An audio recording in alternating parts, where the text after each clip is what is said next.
ഒന്നൊന്നര രുചിയിൽ ഉള്ളി മുളക് ചമ്മന്തി തയ്യാറാക്കിയാലോ? വളരെ എളുപ്പമാണെന്നേ. ഒരു പാത്രം ചോറുണ്ണാനായിട്ട് ഈ ഒരു ചമ്മന്തി മാത്രം മതി. അപ്പോൾ ആദ്യം തന്നെ ഒരു പാൻ അടുപ്പിലേക്ക് വെക്കാം. ഇതിനകത്തേക്ക് വെളിച്ചെണ്ണ ഒഴിച്ചു കൊടുക്കാം. എണ്ണ ചൂടായി വരുന്ന സമയത്ത് ഒരു 10-12 വറ്റൽമുളക് ഇട്ട് കൊടുത്ത് നല്ലപോലെ ഒന്ന് മൂപ്പിച്ചെടുക്കാം.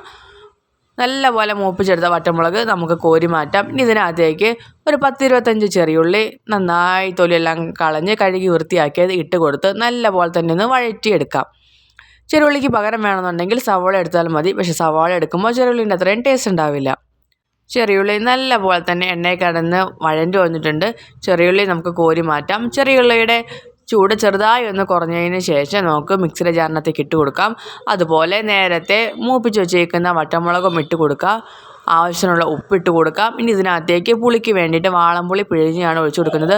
ഒരുപാട് വെള്ളം പോലെ വാളംപുളി ചേർക്കരുത്. അങ്ങനെ ചേർത്താൽ ചമ്മന്തി വെള്ളം പോലെയാകുമ്പോൾ ഒരു സ്പൂൺ അളവിൽ മാത്രം ചേർത്താൽ മതി. ഇത് നല്ലപോലെ തന്നെ മിക്സി ഞാനതിന് അരച്ചെടുക്കാം. അപ്പോൾ നല്ലപോലെ തന്നെ അരച്ചെടുത്തിട്ടുണ്ട്. ഇനി ഇതിനകത്തേക്ക് ഒരു സ്പൂണ് വെളിച്ചെണ്ണയും കൂടി ഒഴിച്ച് നല്ലപോലെ ഒന്ന് മിക്സ് ചെയ്തെടുക്കുക.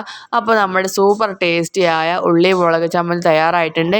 ഈ ഒരു ചമ്മന്തി മാത്രം മതി കേട്ടോ നമുക്കൊരു പാത്രം ചോറുണ്ണാനായിട്ട്. ഉണ്ടാക്കി നോക്കിയിട്ട് ഇഷ്ടമായോ ഇല്ലയോ എന്ന് കമൻറ്റ് ബോക്സിൽ പറയാൻ മറക്കല്ലേ.